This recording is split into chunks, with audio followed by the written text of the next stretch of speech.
Merci, Monsieur le Président et chers collègues. Je suis très heureux de vous voir, même de loin, en ces temps si difficiles pour les peuples européens. Moi, j'ai entendu le commissaire et évidemment, je suis d'accord avec lui. Il faut contrôler, voire même restreindre les exportations européennes pour les équipements, pour le matériel de protection, les gants, les blouses, les masques, parce que nous en avons cruellement besoin.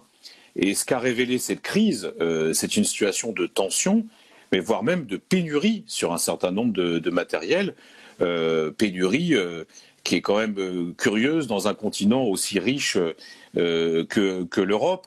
Alors, il y a plusieurs raisons à cette pénurie, ça ne vient pas de nulle part. Il y a d'abord, c'est le cas par exemple dans mon propre pays, la France, une forme d'imprévoyance, d'impréparation coupable qui fait qu'aujourd'hui, le gouvernement français en vient à demander à ses propres concitoyens de fabriquer eux-mêmes leurs masques.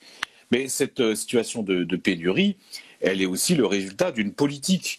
Et cette politique, c'est celle qui a cours depuis 20 ans, 30 ans, qui consiste à délocaliser systématiquement la production de matériel médical, mais aussi de produits pharmaceutiques.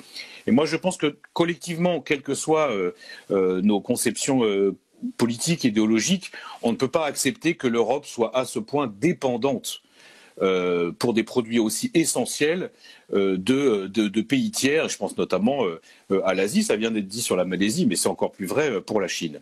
Et il va falloir prendre des mesures vigoureuses, des mesures fortes qui vont parfois à rebours de ce qu'on pensait pendant longtemps la DG Trade ou les commissaires au commerce international. Moi, ce que je propose, puisque chacun cherche des solutions, bien sûr, il faudra une politique industrielle digne de ce nom, avec une relocalisation des activités, mais je pense qu'il faut aussi instaurer une sorte d'exception sanitaire européenne, un peu à l'instar de l'exception culturelle, c'est-à-dire qui nous permettent de déroger aux lois du commerce international et de traiter la santé différemment des autres marchandises. Il faut vraiment viser à l'indépendance et à l'autonomie du continent européen pour les produits pharmaceutiques et le matériel médical.